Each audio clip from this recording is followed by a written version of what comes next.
Guys welcome to our own YouTube channel. आज last theorem है Q iota की, मतलब गॉसियन इंटीजर्स की, और लेकिन बहुत इम्पॉर्टेंट मोस्ट इम्पॉर्टेंट थ्योरम है, फंडामेंटल थ्योरम। और मैंने आगे आज क्यू ओमेगा भी आज ही शुरू करेंगे और सेम यही काम क्यू ओमेगा में चलेगा जो सारा काम हम क्यू आयोटा से पढ़ के आए हैं। तो आप क्यू ओमेगा को शुरू से देखेंगे तो आप इजीली बिल्कुल डिट्टो रिलेट कर पाएंगे कि यही से सारी चीज़ें और ये सेम थ्योरम हम पढ़ के आए हुए हैं। ठीक है, तो आप एक टॉपिक करोगे, दोनों टॉपिक साथ साथ कवर हो जाएंगे, तो मोस्टली पार्ट इसका सारा आपका कवर हो जाएगा, नंबर थ्योरी का बहुत सारा। ठीक है, देखो स्टेटमेंट के लिए चलते। Fundamental theorem of arithmetic in Q iota जब आई है, जब भी नेमिंग थ्योरम से ही आई है, तो स्टेट एंड प्रूव करके आती है। स्टेटमेंट भी याद होनी चाहिए। देखो, every Gaussian integer neither zero nor unity is expressible as a product of finite number of primes of Q iota. कुछ कुछ हो सकता है आप लोगों को याद आ गया हो। आगे चलते। The representation is unique apart from the order of the primes, the presence of unities and the ambiguities between associated primes. इसका मतलब क्या है कि आपको दिखने में पता चल रहा है स्टेटमेंट में कि यहाँ से लेके यहाँ तक आप पहले थ्योरम कर चुके हैं, बिल्कुल सेम है कि हर गॉसियन इंटीजर जो ना तो ज़ीरो हो ना यूनिटी हो, उसको हम लिख सकते हैं as a product of finite number of primes of Q iota. बिल्कुल लास्ट वीडियो में जो अभी की थी इससे पहले, उसमें देखो ये वाला करके आए हैं, बिल्कुल सेम थ्योरम है। ठीक है, तो अगर आपको fundamental theorem of arithmetic in Q iota आती है, आपको सबसे पहले तो ये थ्योरम करनी है पूरी की पूरी। ठीक है, स्टेटमेंट एक साथ लिखनी है पूरी, फिर उस स्टेटमेंट का प्रूव करना है। इतने का प्रूफ वो पीछे वाली थ्योरम का ही है। यहीं से शुरू होता है। Let xi be any Gaussian integer neither zero nor unity, then xi can be expressed as a product of finite number of primes of Q iota. ये मैंने लिखा हुआ है प्रूव्ड, आपको पीछे वाला पार्ट प्रूव्ड नहीं लिखना है, करना है। ठीक है, अभी चलते हैं। बचता है यूनिकनेस की रिप्रेजेंटेशन कैसी है, वो प्रोडक्ट ऑफ प्राइम्स की, वो है यूनिक। तो उस यूनिकनेस को लेके चलेंगे। यूनिकनेस को लेके चलेंगे तो लेट कर लिया कि भाई दो प्रोडक्ट ऑफ प्राइम्स की फॉर्म में हम दो बार लिख सकते हैं। एक्साई को इस फॉर्म में भी लिख सकते हैं, इन प्राइम्स की प्रोडक्ट की फॉर्म में भी, और इन प्राइम्स की प्रोडक्ट की फॉर्म में भी। तो दो रिप्रेजेंटेशन है अलग अलग। लास्ट में हम ये दिखा देंगे कि जो ये पाई आर जो है वो एस के इक्वल है, और ये जितने भी पाई आर तक, पाई 1 से पाई आर की प्रोडक्ट, और गामा 1 से गामा एस तक जो सारे के सारे प्रोडक्ट है वो दोनों के दोनों इक्वल है। ठीक है, तो नंबर ऑफ प्राइम्स जो है हमने कही कि यूनिकनेस जो है वो कैसी है, फाइनाइट नंबर ऑफ प्राइम्स जो रिप्रेजेंटेशन है वो यूनिक है। तो इसका मतलब अगर हम ये दिखा दें आर और एस जो है वो दोनों इक्वल हैं, तो काम हो जाएगा। ठीक है, चलो भाई चलते हैं। बाय इक्वेशन 1, ये इक्वेशन है। अगर इस तरह दे रखा pi 1 into pi 2 up to pi R is equals to gamma 1 into gamma 2 up to gamma S, तो ये पाई 1 जो है इस पूरी प्रोडक्ट को डिवाइड करेगा, बिल्कुल करेगा। अगर इसको लिख सकते हैं हम इस फॉर्म में तो ठीक है। तो इस पाई 1 मैं ये नहीं कह रही कि इनको अलग अलग करेगा, लेकिन पाई 1 इस पूरी प्रोडक्ट को तो करेगा ही करेगा। ठीक है, तो पाई 1 जो है इस पूरी प्रोडक्ट को करेगा डिवाइड। और पाई 1 क्या है, प्राइम फैक्टराइजेशन है, क्योंकि प्राइम की प्रोडक्ट की फॉर्म में लिखा है ना। तो पाई 1 क्या है, प्राइम। तो पाई 1 जो है अगर प्राइम है तो इन प्रोडक्ट अगर इस चीज़ को डिवाइड कर रहा है तो इसमें से पक्का कोई तो गामा ऐसा होगा जिसको पाई 1 पूरी तरह डिवाइड कर देगा कि पाई 1 प्राइम है। ठीक है, तो हमने लेट कर लिया वो है गामा आई, क्योंकि गामा भी सारे के सारे प्राइम ही हैं, तो हमने लेट कर लिया वो गामा है गामा आई। ठीक है, आई की वैल्यू 1 से एस तक है, तो एक गामा आई कोई तो ऐसा होगा जिसको पाई 1 जो है पूरी तरह डिवाइड करेगा, क्योंकि अगर प्रोडक्ट को कर रहा है तो। ठीक है, since gamma is also prime, gamma आई भी प्राइम है। अब पाई 1 भी प्राइम है, जिसको वो डिवाइड कर रहा है गामा आई वो भी प्राइम है, तो वो पक्का एसोसिएट होंगे एक दूसरे के। तो हमने लेट कर लिया कि वो जो गामा आई है वो एप्सिलॉन 1 इंटू पाई 1 वो इसके इक्वल है। ठीक है, तो गामा आई जो है वो प्रोडक्ट एसोसिएट है पाई 1 का। तो इस तरह से, और इसमें ये जो E1 होगा वो क्या होगी, यूनिटी। ठीक है, क्यू आयोटा की यूनिटी, क्योंकि हम पूरा एसोसिएट और प्राइम की डेफिनेशन पढ़ के आए हैं, तो डेफिनेशन ही लगा रहे हैं अभी तक हम सारी की सारी। अब फर्स्ट इक्वेशन में जाओ जो ऊपर थी, उधर था pi 1 pi 2 up to pi R, इधर था gamma 1 gamma 2 up to gamma S.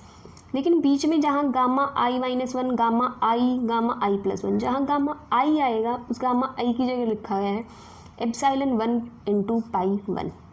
ठीक है, अब देखो जब एक बार ये प्रोसेस हुआ तो इधर से पाई 1 मतलब हम जो गामा आई है वो गायब हो गया। अगली बार फिर से सेम प्रोसेस होगा तो गामा दूसरा गायब हो जाएगा, फिर गामा और गायब होंगे, तो इस तरह चलता जाएगा। तो पहले वाले प्रोसेस में पाई 1 गायब होगा इधर से, देखो कैसे, this is equals to this, इसको इस साइड ले आओ, पाई 1 दोनों जगह से कॉमन ले आए, इधर से क्या बचेगा pi 2 pi 3 up to pi R, minus इधर से क्या बचेगा gamma 1 gamma 2 gamma I minus 1, pi 1 तो कॉमन ले लिया, epsilon 1 pi gamma I plus 1 up to gamma S. ठीक है, जस्ट वेट, आई होप अब क्लियर दिख रहा होगा। ठीक है, ये इधर लेके आए थे, पाई 1 कॉमन लिया, ठीक है, एक साइड ले आए तो इधर 0 बचेगा। अब देखो पाई 1 कॉमन ले लिया, this into this is equals to 0 है, तो या तो ये 0 होगा, ये अंदर का पार्ट 0 होगा। अब पाई 1 0 हो नहीं सकता क्योंकि ऊपर बोल के आए पाई 1 तो प्राइम है, तो बचा हुआ अंदर का पार्ट जो वो सारा 0 होगा। अगर मैं कहूँ ए डॉट बी जो है वो 0 है तो या तो ए 0 होगा या बी 0। अब हमें पता चल रहा है ए तो 0 है नहीं तो पक्का बी ही 0 होगा, तो इसका मतलब this is equal to this. फिर ये जो माइनस के वाला पार्ट है ना वो सारा हम दूसरी साइड ले गए, तो ये चीज़ आ गई, पाई 1 गायब हो गया। ठीक है, इसमें पाई 1 गायब हुआ है, एक बार प्रोसेस करें। अब इस प्रोसेस को आर टाइम्स करो, हम लेट करके चले कि आर जो है वो छोटा है एस से, मतलब पाई वाली टर्म जो है लेस देन है जो गामा वाली टर्म से, number of terms in pi is less then number of terms in gamma. ठीक है, तो लेट कर लिया आर जो है वो लेस देन एस है, इस पे कॉन्ट्राडिक्शन लेके आएंगे हम। अगर एक बार ये प्रोसेस किया तो पाई 1 गायब हो गया, अगर इस प्रोसेस को दोबारा करेंगे तो पाई 2 गायब हो जाएगा। इस प्रोसेस को आर टाइम्स करो तो ये सारे ही गायब हो जाएंगे। जब पाई 1 गायब हुआ तो एप्सिलॉन 1 जुड़ गया, जब पाई 2 गायब होगा तो एप्सिलॉन 2 जुड़ जाएगा, जब पाई आर गायब होगा तो एप्सिलॉन आर बच जाएगा, तो कुछ कुछ गामाज भी बचेंगे। ठीक है, क्योंकि एस वाली टर्म बड़ी है तो सारे गामा तो गायब नहीं होंगे, जब सारे पाई गायब हो जाएंगे तो जब आर पाई कितने पाई गायब हो आर, तो इधर से कितने गामा गायब होंगे वो भी आर, तो कुछ तो पार्ट बचेगा ना, तो वो लेट कर लिया, वो इतने गामा बच भी जाएंगे। ठीक है, अब ये कितने, ये जो गामा जो बचेंगे ये क्या है प्राइम है, और अब इनकी प्रोडक्ट जो है वो क्या आ गई 1, तो इसका मतलब गामा आई जे मतलब जे आई कोई भी एक ले ले तो वो डिवाइड करेगा 1 को, विच इज़ अ कॉन्ट्राडिक्शन। क्यों? क्योंकि ये क्या है गामा आई, वो तो एक प्राइम है ना, और ये कॉन्ट्राडिक्शन आ गई, और ये जो है वो 1 को डिवाइड कर रहा है गामा जे आई। ठीक है, आगे दिखाती हूँ, वेट, तो वो पीछे कॉन्ट्राडिक्शन आ गई, कॉन्ट्राडिक्शन आई तो हमारी अजम्पशन रॉन्ग है। रॉन्ग क्या है, अजम्पशन क्या करके चले थे, let R is less than equals S, R is less than S, तो हमारी कॉन्ट्राडिक्शन आ गई और अजम्पशन रॉन्ग गई, तो इसका मतलब आर जो वो एस से छोटा नहीं है। ठीक है, तो या तो बड़ा है, इसका मतलब क्या आ गया, या तो बड़ा है या इक्वल है, ये हो सकता है। फिर हम पैरेलली में लिख देंगे, ठीक है, सिमिलरली में अलग से पूरा प्रूव करने की ज़रूरत नहीं है। सेकंड केस कि अब हम लेट करके चलते हैं कि आर जो है वो एस से बड़ा है, और लास्ट में यही काम करते करते फिर रिजम्पशन कॉन्ट्राडिक्शन आएगी, रिजम्पशन रॉन्ग, तो इसका मतलब आर भी एस से बड़ा नहीं हो सकता। ठीक है, अभी हमने कॉन्ट्राडिक्शन ले आए कि आर जो है वो लेस देन नहीं हो सकता एस से, फिर हम कॉन्ट्राडिक्शन ले आए आर जो वो ग्रेटर देन नहीं हो सकता एस से, तो इसका मतलब एक ही चीज़ बची, आर जो और एस के इक्वल ही होगी। ठीक है, hence by the process that pi I is associate of some gamma ij या gamma j and conversely this is equals to this, यही बता रखा कि जो ऊपर प्रोसेस करते आए हैं वही सारा का सारा। ठीक है, so representation of xi is unique, तो यूनिकनेस की हमने। जो पहला वाला पार्ट है कि any Gaussian integer neither zero nor unity can be expressed as a product of finite number of primes of q iota, वो हम पीछे वाली थ्योरम से एज इट इज़ करनी है, वो थ्योरम जो मैंने लास्ट वीडियो में आपको क्लियरली समझाई है, वो वीडियो वो आपको एज इट इज़ यहाँ करनी है। उसके बाद फिर यूनिकनेस वाला पार्ट मैंने आपको समझा दिया। यहाँ आपको इंटीजर्स ऑफ क्यू आयोटा का काम ख़त्म होता है, अब शुरू होता है इंटीजर्स ऑफ क्यू ओमेगा। ठीक है, तो देखते हैं इंटीजर्स ऑफ क्यू। अभी पहले बताओ इंटीजर्स ऑफ क्यू आयोटा क्या था, किस फॉर्म में लिखते थे, A plus iota B. Integers of Q omega क्या होगा, ए प्लस ओमेगा बी। ठीक है, जहाँ उसमें भी ए और बी रैशनल इंटीजर्स ही होते थे, इसमें भी रैशनल इंटीजर्स हैं। ओमेगा की वैल्यू क्या होती है, ई की पावर 2/3 पाई आयोटा। शायद आप लोगों ने पढ़ी होगी, फिजिक्स पढ़ी है, उसको तो बहुत अच्छे से आता होगा ये। ठीक है, तो इसको कोस और साइन की फॉर्म में लिखा है भाई, पोलर कोऑर्डिनेट और ये सब पढ़ा हुआ है, तो सिर्फ फॉर्मेशन बदलिए, cos 2π/3 plus iota sine 2π/3। Values put की -1 प्लस √3 आयोटा/2। सिर्फ ये तो जनरल चीज़ें हैं, आप हमेशा से पढ़ते आए। इतना मैथ्स तो आपने पढ़ ही लिया था, पोलर कोऑर्डिनेट और ये सब तो 10th तक। अभी देखो, अगर ओमेगा की वैल्यू ये है, ओमेगा स्क्वायर की वैल्यू में सिर्फ ये माइनस प्लस वाला माइनस हो जाएगा। इन दोनों को देख के पता चल रहा है ओमेगा प्लस ओमेगा स्क्वायर कितना आएगा, -1, और ओमेगा इंटू ओमेगा स्क्वायर क्या आएगा, 1। तो इनसे एक बात निकल के आती है जो प्रूफ तुम डायरेक्टली यूज़ करोगे यहाँ हर जगह, और 10th 11th में पोलर कोऑर्डिनेट जहाँ पढ़े वहाँ भी आप डायरेक्टली ही यूज़ करते थे इस चीज़ को। ओमेगा क्यूब की वैल्यू 1 होती है, 1 प्लस ओमेगा स्क्वायर की वैल्यू 0 होती है। ये चीज़ आप डायरेक्टली यूज़ करोगे, इसका प्रूफ वगैरह तो कोई पूछेगा नहीं, यहाँ तो बिल्कुल नहीं पूछेगा। ठीक है, फिर जिसने फिजिक्स पढ़ी है उसके तो टिप्स पे ही होंगी ये चीज़ें। 1 plus omega square is 0 and omega cube is 1। तो आपको ये चीज़ें पता चल गई इंटीजर्स ऑफ क्यू, क्योंकि उसमें आयोटा की तो आपको पता ही था, आयोटा की वैल्यू क्या होती है, √-1, ये सब उसमें नहीं बताया था। इसमें ओमेगा थोड़ा सा आपको डाउट हो तो मैंने क्लियर कर दिया है। हो सकता है किसी बच्चे को डाउट हो तो, या फिर भूल गया हो तो रिकैप्चुलेट हो गया। अब आता है उसमें नॉर्म होता था, xi is to A plus iota B क्या होता था, ए स्क्वायर मतलब रियल पार्ट का स्क्वायर प्लस इमेजिनरी पार्ट का स्क्वायर, ये होता था नॉर्म क्यू आयोटा में। अब है क्यू ओमेगा में, ये नॉर्म क्या होगा, इसका नॉर्म कैसे निकालोगे तुम, इसका नॉर्म निकालते हैं ए प्लस ओमेगा बी एक तरह से इंटू ए प्लस ओमेगा बी का स्क्वायर। कैसे निकालना है इसका नॉर्म, देखो पहले का स्क्वायर प्लस दूसरे का स्क्वायर, ओमेगा के अलावा जैसे आयोटा के अलावा देखते थे, तो पहले रैशनल इंटीजर का स्क्वायर प्लस दूसरे रैशनल इंटीजर का स्क्वायर माइनस दोनों की प्रोडक्ट। उसमें क्या होता था, पहले का स्क्वायर, उसमें कैसे याद करते थे क्यू आयोटा में, पहले का स्क्वायर प्लस दूसरे का स्क्वायर। इसमें कैसे याद करोगे, पहले का स्क्वायर प्लस दूसरे का स्क्वायर, थोड़ा सा और जुड़ जाएगा, माइनस दोनों की प्रोडक्ट। ठीक है, आपको याद करने का तरीका आना चाहिए, क्योंकि अगर आपको ये चीज़ें याद नहीं रही कि नॉर्म की वैल्यू क्या होती थी तो आप भूल जाओगे आगे जाके। तो इसको याद करने के क्या मेथड हैं या क्या तरीके हैं, वो चीज़ें अगर आपको याद हैं तो आपको क्वेश्चन करने में कोई भी दिक्कत नहीं आएगी। ठीक है, तो आप वो चीज़ याद करके चलें, नॉर्म वगैरह तो एटलीस्ट। देखिए एक बार दोबारा कर लेते हैं। क्यू आयोटा में क्या करते थे, पहले का स्क्वायर प्लस दूसरे का स्क्वायर प्लस, पहले 2 तक आप क्यू आयोटा में ये करते थे। अब क्या करोगे, पहले का स्क्वायर प्लस दूसरे का स्क्वायर माइनस दोनों की प्रोडक्ट। ठीक है, इतना ही करना है। तो अगर क्यू आयोटा की बात हो तो पहले 2 फिंगर्स को याद रखो, और अगर क्यू ओमेगा की बात है तो पहले 3। ठीक है, तो वो आपको डिपेंड करता है आपको कैसे याद करना है, कौन सी ट्रिक आपको इजी लगती है। तो आप भाई फिंगर्स वाला पोर्शन मतलब ऐसे मेथड अपना सकते हो। तो ये मैंने तो ऐसे ही किया था ताकि आप कंफ्यूज ना हो। ये आयोटा वाली बात है और ये ओमेगा वाले हैं तीनों। चलो चले आगे।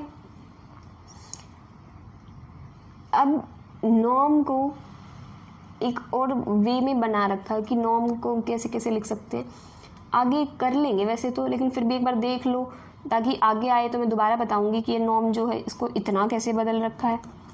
कि नॉर्म ऑफ एक्साई तुम्हें निकालना है तो कैसे करते हो, पहले का स्क्वायर दूसरे का स्क्वायर माइनस दोनों की प्रोडक्ट, सिर्फ आगे पीछे ही तो लिखा हुआ।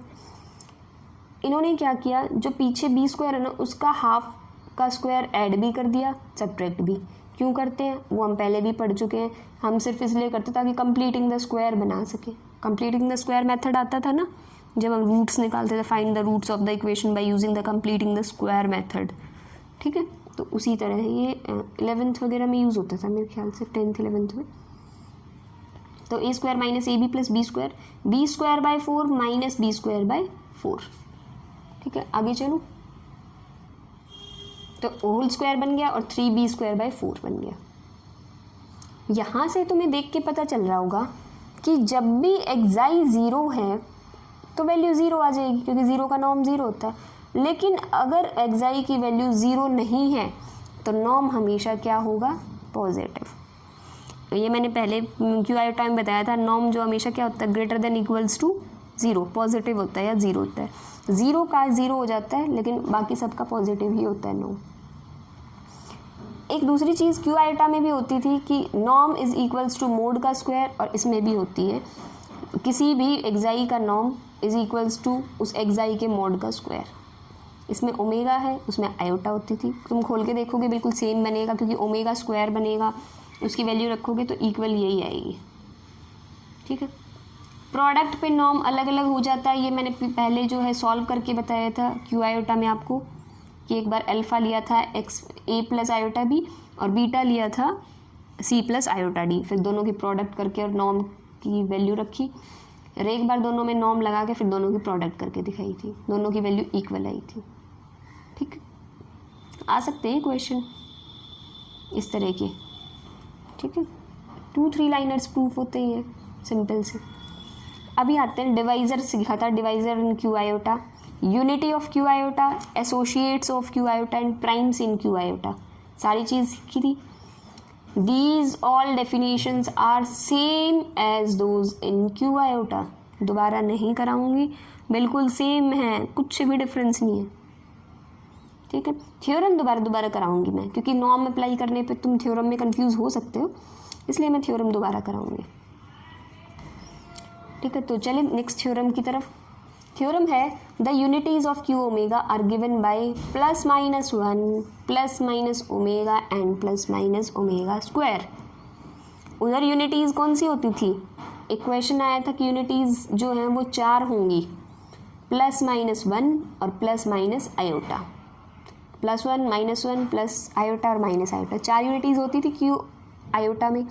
क्यू ओमेगा में कितनी होती है, 6 यूनिटीज़ होती है। अगर तुम्हें क्वेश्चन आए कि भाई 6 यूनिटीज़ कौन सी होंगी, या फाइंड आउट करो 6 यूनिटीज़, या prove that the 6 unities of Q omega are these, तो वो सब के लिए यही थ्योरम करनी है। देखो प्रूफ के लिए चलते, लेट कर लिया कि एक्साई जो है ए प्लस ओमेगा बी, वो क्या है, क्यू ओमेगा की यूनिटी।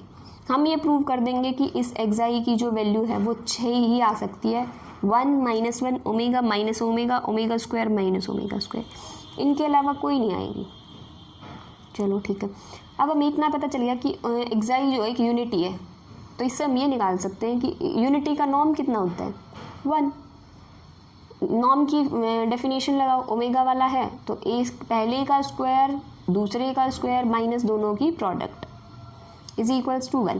कंप्लीटिंग द स्क्वायर से जो मैंने फर्स्ट पार्ट कराया था ऊपर, उसको कंप्लीटिंग द स्क्वायर की फॉर्म में लिख लिया कि भाई b/2 का स्क्वायर और b/2 का स्क्वायर, प्लस भी कर दिया और माइनस भी कर दिया, ठीक है। अब देखो यहाँ से हमने क्या किया है, एलसीएम लिया हुआ है, सिर्फ 2 एलसीएम लिया था, 2a माइनस b का ऊपर होल स्क्वायर और नीचे 2 का स्क्वायर इज 4। यहाँ से दोनों से एलसीएम लेंगे तो 4 बनेगा, 4 राइट हैंड साइड चले गया, इतना पता चल गया। अभी देखो स्क्वायर है किसी नंबर का तो पक्का 0 या 0 से बड़ा होगा, छोटा तो हो नहीं सकता किसी भी नंबर का स्क्वायर, नेगेटिव नहीं हो सकता। यहाँ भी किसी नंबर का स्क्वायर है और फिर एक पॉजिटिव नंबर से मल्टीप्लाई है, तो ये भी नंबर 0 या 0 से बड़ा हो सकता है, बस माइनस का कभी नहीं आएगा, क्योंकि 2 नंबर की सम 4 ला रहे हैं, ठीक है। तो ये दोनों पॉजिटिव हैं। अब देखो अगर हम b की वैल्यू 2 रखें तो रख के देखो, 2 रखोगे तो 2 2 ज़ा 4, 4 3 ज़ा 12, 12 में कुछ प्लस करोगे तो वो तो बढ़ा जाएगा 4 से। b की वैल्यू 1 रखो, 3 रखो, 4 रखो, 5 रखो, जब भी इस b की वैल्यू प्लस माइनस, क्योंकि प्लस का रखो या माइनस का स्क्वायर होते ही तो प्लस ही आना है, ठीक है। तो इस b की वैल्यू सोच के देखो, क्या 2 रख सकते हो? नहीं, ये तो 4 से बड़ा हो जाएगा, इक्वेशन सेटिस्फाई नहीं हो। 3 रख सकते हो? नहीं, तो प्लस माइनस 2 भी नहीं रख सकते, प्लस माइनस 3 भी नहीं रख सकते। अब बचती है b की वैल्यू, या तो 0 हो, क्योंकि ये पूरा नंबर ये तो पक्का है पॉजिटिव होगा या 0 होगा। तो अगर ये 0 या तो ये b 0 हो, या ये वैल्यू 1 हो, तब भी काम बन जाएगा, क्योंकि अगर ये वैल्यू 1 है तो ये वाला वैल्यू 3 आ जाएगी। तो 3 में कुछ ऐड होगा तो 4 आ सकता है, और 1 है तो -1 भी सेटिस्फाई करेगा। तो b की वैल्यूज़ जो हैं वो 0 या ±1 ही हो सकती, ये पता चल गया हमें यहाँ से, देखो ऊपर से, ठीक है। केस डिफाइन करेंगे अगर b की वैल्यू 0 है तो, फिर डिफाइन करेंगे अगर b की वैल्यू 1 है तो, और केस 3 डिफाइन करेंगे अगर b की वैल्यू -1 है तो, ठीक है। चलो चलते हैं। अगर b की वैल्यू 0 है तो क्या होगा, तो ऊपर जो इक्वेशन है उसमें b की वैल्यू पुट करेंगे, ठीक है। अगर देखो b की वैल्यू 0 है तो इस इक्वेशन में पुट करो, यहाँ 0 होते ये चीज़ 0 प्लस 2 माइनस 0 का स्क्वायर, तो 4a² आ गया इधर, और इधर का 4 ही रहा, ठीक है। 4a² इज इक्वल्स टू 4, तो a की वैल्यू क्या आ गई, ±1। a की वैल्यू ±1 आई है, और xi की वैल्यू थी, क्या थी, a प्लस ओमेगा b या b ओमेगा।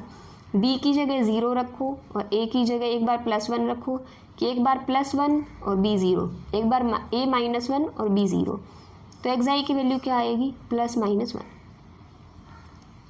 ठीक है। सेकंड केस लेके चले।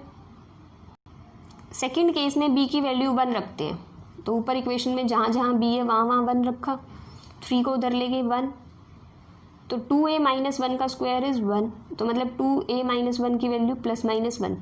एक बार 1 रखो, 2a - 1 = 1, और एक बार 2a - 1 = -1। जब 2a - 1 = 1 रखा तो a की वैल्यू आ गई 1। जब 2a - 1 = -1 रखा तो a की वैल्यू आ गई 0।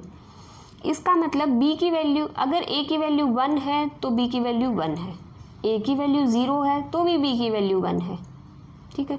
तो ऊपर इसमें रखो, जब a की वैल्यू 1 है और b की वैल्यू 1 है तो क्या बनेगा, 1 प्लस ओमेगा, ठीक है।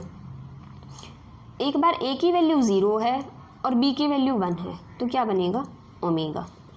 अब ये तो ओमेगा ही रहेगा, इस 1 प्लस ओमेगा को क्या लिख सकते हो, हमें पता है 1 प्लस ओमेगा स्क्वायर क्या होता है, 0। तो 1 प्लस ओमेगा की वैल्यू निकालो, क्या बनेगी, इसको उधर ले जाओ, माइनस का ओमेगा स्क्वायर, ठीक है। दोनों केस क्लियर हो गए कि जब केस फर्स्ट था तो प्लस माइनस ओमेगा, 2 यूनिटीज़ ये बनी है, 2 यूनिटीज़ ये बनी है, माइनस का ओमेगा स्क्वायर और प्लस का ओमेगा। तो मैं देख के ही आइडिया हो गया होगा कि तीसरे केस में पक्का प्लस का ओमेगा स्क्वायर और माइनस का ओमेगा बनना चाहिए, तो 6 की 6 वो यूनिटीज़ आ जाएंगी जो क्वेश्चन ने मांगी थी। थर्ड केस क्या है, b = -1, तो जहाँ भी b है वहाँ वैल्यू रखो -1, ये आ गया। अब आया है 2, वही 2a + 1 = +-1। एक बार 2a + 1 को 1 के इक्वल रखो, एक बार 2a + 1 को -1 के। जब 1 के इक्वल रखा तो a की वैल्यू 0 आ गई, जब -1 के इक्वल रखा तो a की वैल्यू -1। तो अगर a और b, मतलब a और b की तो सेटिस्फाई होगी, एक बार 0 आ रहा है तो b -1, और एक बार -1 आया a तब भी b तो -1 ही है, तो वैल्यू पुट करें। xi क्या था, a प्लस ओमेगा b। जब a की जगह 0 रखोगे और b की जगह -1 तो एक वैल्यू बनेगी -ओमेगा। जब a की जगह -1 और b की जगह -1 रखोगे तो बनेगा -1 - ओमेगा। देखो हमें पता है 1 प्लस ओमेगा स्क्वायर क्या है, 0, तो इसका मतलब इन दोनों को उधर ले जाओ, ओमेगा स्क्वायर क्या होगा, -1 - ओमेगा। तो -1 - ओमेगा की जगह हम ओमेगा स्क्वायर रख सकते हैं, वो रख दिया। तो पहले केस में कौन आया था, +-1, दूसरे केस में कौन आया था, प्लस का ओमेगा और माइनस का ओमेगा स्क्वायर, तीसरे केस में कौन आया, माइनस का ओमेगा प्लस का ओमेगा स्क्वायर। तो सारे केसेस को मिला के कितनी यूनिटीज़ बनी, 6, तीनों केसेस में 2-2 बन गई ना। और वो कौन सी +-1 +- omega plus omega square. I hope clear हो गया होगा यूनिटी वाला पोर्शन। आगे सारा आप देख सकते हैं, बिल्कुल सेम वही करेंगे। 4 थ्योरम हुआ करती थी अलग अलग, एक थ्योरम बना रखी, 4 पोर्शन। अगली बार में ये एक थ्योरम करेंगे, चारों क्वेश्चन कंप्लीट हो जाएंगे। उसके बाद फंडामेंटल थ्योरम इसकी करेंगे, उसकी की थी, जैसे आज की है वो कल उसकी कर लेंगे क्यू ओमेगा की, ठीक है। तो वीडियो लंबी हो रही है बहुत, आज के लिए इतना ही रखते हैं। Thank you guys for watching my video. If you like it, please like, share and subscribe my channel. If you have any doubt, any query, you can message me on Instagram or ask your question in the comment section also. I will share my UPI ID, my email ID and my Instagram ID in the description box. Thank you guys.